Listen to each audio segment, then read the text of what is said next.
Hello everyone, welcome back to my new video. तो दोस्तों, आज की वीडियो बहुत ही इन्फॉर्मेटिव होने वाली है और ये वीडियो मेरी प्यारी बहनों के लिए और जो बच्चियां जिन्होंने अभी 2025 में 10th किया है या 12th किया है उनके लिए ये वीडियो बहुत ही इन्फॉर्मेशन होने वाली है। तो दोस्तों, आप देख सकते हैं कि ये है राजस्थान गार्गी पुरस्कार योजना। जो राजस्थान गार्गी पुरस्कार योजना जो कि 10वीं क्लास की बच्चियों को दिया जाता है गार्गी पुरस्कार, और बालिका फाउंडेशन योजना जो कि 12वीं क्लास बच्चियों को दिया जाता है। इस योजना के अंतर्गत 10वीं पास बालिका को मतलब गार्गी पुरस्कार के अकॉर्डिंग उसको 3,000 रुपए की राशि वितरित की जाती है, और बालिका फाउंडेशन के अंतर्गत 12वीं पास छात्रा को 5,000 की राशि वितरित की जाती है। तो आप भी देख सकते हैं कि राजस्थान गार्गी पुरस्कार योजना 10वीं पास बालिकाओं को मिलेंगे 3,000 रुपए और 12वीं पास बालिकाओं को मिलेंगे 5,000 रुपए। और गार्गी पुरस्कार और बालिका फाउंडेशन में डिफरेंस क्या है? तो बालिका फाउंडेशन 12वीं कक्षा पास विद्यार्थियों को दिया जाता है और जो गार्गी पुरस्कार है वो 10वीं पास बालिकाओं को दिया जाता है, और इन दोनों में यही डिफरेंट है। और जो कि 10वीं पास बालिकाओं को 3,000 रुपए की राशि दी जाती है, और ये राशि 2 किस्तों में मतलब जो 3,000 रुपए की राशि है वो 2 बार दी जाती है। एक 3,000 रुपए की राशि एक फर्स्ट इंस्टॉलमेंट दी जाती है, और सेकंड जो होती है वो जब बालिका 12th में कर रही होती है तो उसको 3,000 रुपए की राशि और दी जाती है। उसको मतलब टोटल मिला के 6,000 रुपए की राशि गार्गी पुरस्कार के अंतर्गत दी जाती है। और बालिका फाउंडेशन के अंतर्गत आपको ओनली एक ही किस्त प्रोवाइड की जाती है जो कि 5,000 रुपए की राशि होती है, वो बालिका फाउंडेशन के अंतर्गत आपको प्रोवाइड की जाती है। तो दोस्तों, चलते हैं गार्गी पुरस्कार योजना क्या है। आप देख सकते हैं, सबसे बड़ी बात है कि इस योजना का लाभ आप जब ही उठा पाएंगे कि जब आपके पास आधार कार्ड और जन आधार कार्ड और 10th की मार्कशीट में आपका जो भी डाटा है वो सेम होगा। मीन्स आपके आधार कार्ड, जन आधार कार्ड और 10th की मार्कशीट जो भी तीनों हैं उनमें आपका जो भी डाटा है वो एक जैसा होगा। मीन्स आपका जैसे डीओबी है, फादर्स नेम है और मॉम नेम जो है, बाकी तीनों चीजें आपके डीओबी के साथ में मैच होनी चाहिए और आपके जनाधार के साथ मैचिंग करनी चाहिए, जब इस योजना का लाभ ले पाएंगे।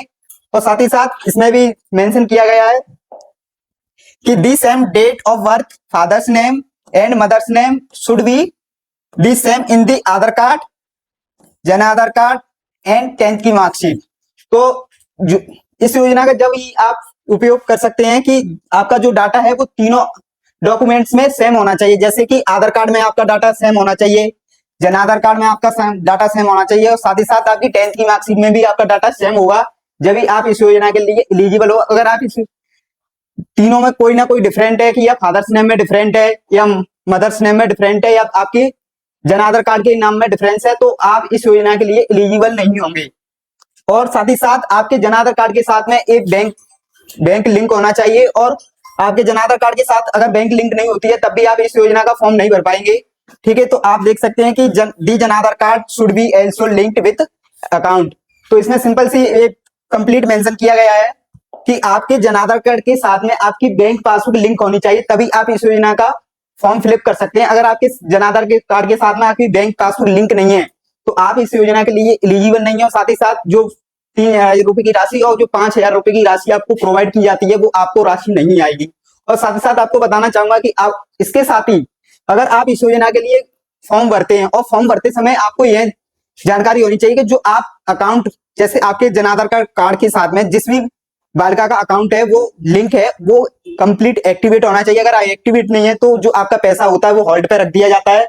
साथ ही साथ जैसे ही अगर आपका पैसा होल्ड पे रखा जाता है तो आपकी जो फर्स्ट इंस्टॉलमेंट है वो आपको प्रोवाइड नहीं की जाती है। और जो आपको फर्स्ट इंस्टॉलमेंट कब प्रोवाइड की जाती है, मीन्स आप समझ सकते हैं कि अगर आपने 2025 के 25-26 सेशन के अंतर्गत अगर आपने 10th पास की है और जो बालिका प्रेजेंट टाइम में 11th कर रही है तो वो और उसकी 10th में 75% से अधिक मार्क्स हैं तो वो इस योजना के लिए एलिजिबल है, वो गार्गी पुरस्कार का फॉर्म भर सकती है।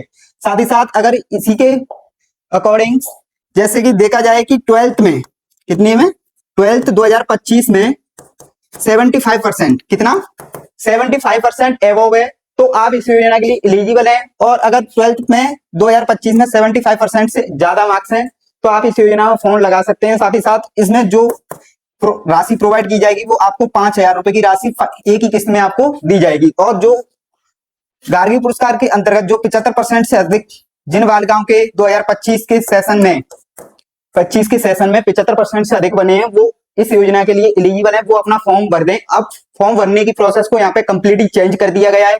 जो पहले फॉर्म भरते थे वो बार बार ई मित्र के चक्कर लगा के फॉर्म आप फिलअप स्वयं करवा सकते थे, लेकिन अब की बार इस प्रोसेस को कंप्लीटली चेंज कर दिया गया है गवर्नमेंट के द्वारा। तो जो प्रोसेस रहने वाली है वो आपने जिस विद्यालय से आपने अपनी 10th और 12th पास आउट की है, मीन्स आप समझ सकेंगे कि अगर आपने 2025 में अगर आपने 12th की है और कॉलेज कर रहे हो तो आपको अपना फॉर्म लगवाने के लिए उस विद्यालय में विजिट करना होगा जहां से आपकी 12th कंप्लीट हुई है। और अगर आपने 10th कंप्लीट की है तो अगर आप इस साल में 11th में हो तो अगर आप इस योजना का फॉर्म भरवाना चाहते हैं तो इस योजना का फॉर्म फिलअप करवाने के लिए आपको उस विद्यालय में विजिट करना होगा जहां आपने 10th कंप्लीट की थी।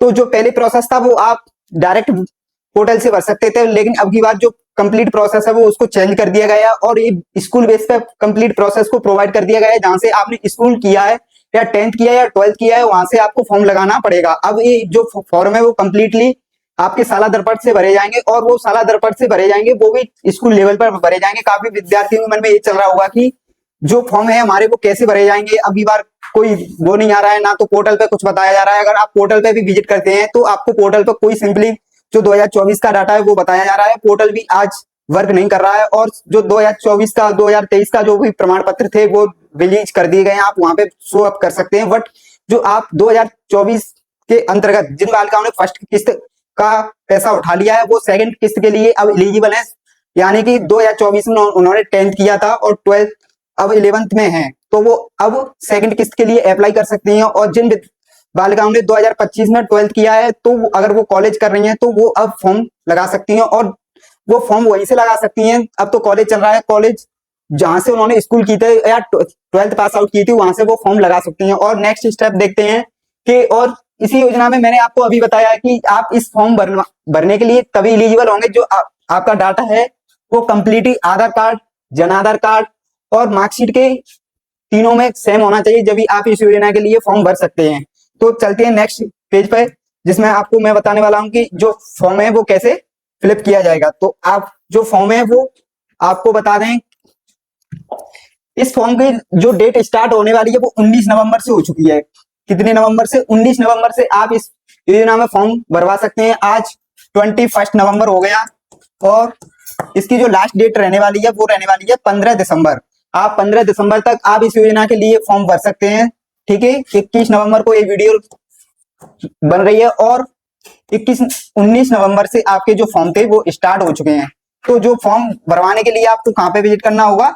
स्कूल में। कहाँ पे विजिट करना होगा? स्कूल में आप विजिट करोगे जब आप इस योजना में फॉर्म भर सकती हैं। और दूसरी बात है, application will be expected from 19 November to 15 December. जो फॉर्म है वो 19 नवंबर से 15 दिसंबर के बीच ही आपके जो फॉर्म भरे जाएंगे। साथ ही साथ इस बार बालिकाओं को ई मित्र के चक्कर नहीं लगाने पड़ेंगे और आवेदन स्कूल पर स्तर पर ही ऑनलाइन भरे जाएंगे। तो मैंने अभी आपको जस्ट पहले बताया था कि अब की बार जो पहले क्या आती है कि बालिका स्वयं अपने ई मित्र पे या किसी कंप्यूटर साइबर कैफे पे जाके वो ई मित्र वाले से या किसी से भी फॉर्म भरवा सकते थे। बट अब की बार कंप्लीटली प्रोसेस को चेंज कर दिया है, जिसमें ये है कि जो पहले स्कूलिंग की है वहां से या 10th किया है या 12th किया है वहां से आप इस फॉर्म को भर सकते हैं। और इसके लिए एलिजिबिलिटी का जो क्राइटेरिया रहने वाला है वो क्या रहने वाला है? लाभार्थी सूची का लाभ योजना पोर्टल पर उपलब्ध होगी। साथ ही साथ अब इसमें भी काफी कंफ्यूजन चल रही है कि जो सूची है वो अब की बार विद्यालय लेवल पे जहां पे आपने 12th किया था वहीं पे आपको शो होगी और साथ ही साथ 10वीं और 12वीं के रोल नंबर से योग्य छात्राओं की सूची देख सकेंगे। ये कंप्लीट प्रोसेस स्कूल लेवल पे आपकी होगी, ना कि आपकी ई मित्र लेवल पे प्रोसेस बिल्कुल भी नहीं है। साथ ही साथ ये पूरी ट्रांसफर कर दी गई है स्कूल लेवल पे। ठीक है, और गार्गी प्रथम किस्त के लिए 10वीं पास छात्राएं और गार्गी द्वितीय किस्त के लिए 12वीं पास छात्राएं और प्रोत्साहन पुरस्कार 12वीं पास उत्तीर्ण बालिकाओं को दिया जाएगा। तो आप देख सकते हैं कि जो गार्गी पुरस्कार है वो 10th पास छात्राओं को दिया जाता है और जो बालिका फाउंडेशन पुरस्कार है वो आपको 12th पास छात्राओं को दिया जाता है। तो आप देख सकते हैं कि जो 19 नवंबर से फॉर्म स्टार्ट हो चुके हैं और 15 दिसंबर तक फॉर्म भरे जाएंगे। तो आप इस योजना में फॉर्म भरवा दीजिए जिससे आपको काफी बेनिफिट रहे। बट रूल्स यही है कि अगर आपके जन आधार कार्ड आधार कार्ड और 10th की मार्कशीट में डाटा सेम नहीं है तो आप इस योजना के लिए पात्र नहीं है। तो मिलते हैं नेक्स्ट इन्फॉर्मेशन वीडियो के साथ, तब तक के लिए फ्रेंड्स बाय बाय। आज की वीडियो में बस इतना ही।